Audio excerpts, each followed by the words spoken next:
Hi යාළුවනේ අද නම් ඉතින් අලුත් වැඩක් තමයි ඔයාලට ගෙනාවේ. ඔයාලා හිතන ඇති මේ මොකක්ද කියලා.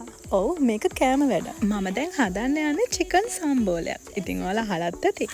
ඔයාලට අවශ්‍ය ප්‍රමාණයට චිකන් ටිකක් අරගෙන ඒකට ලුණුයි, ගම්මිරිසුයි, ඒ වගේම මිරිස් කුඩුයි, තව කහ කුඩු පොඩ්ඩකුත් දාලා මෙන්න මේ වගේ රන්වන් පාට වෙනකම් බැද ගන්න. ඉතින් ඒ අතරේ ලුණු ගෙඩි කිහිපයකුයි ඒ වගේම අමු මිරිස් ටිකකුයි තියාගන්න. ඊට පස්සේ වන් ගෙඩියකට දාගෙන මෙන්න මේ වගේ වෙනකම් කොටා ගන්න. ඔයාලට තව පොඩි වැඩක් තියෙනවා.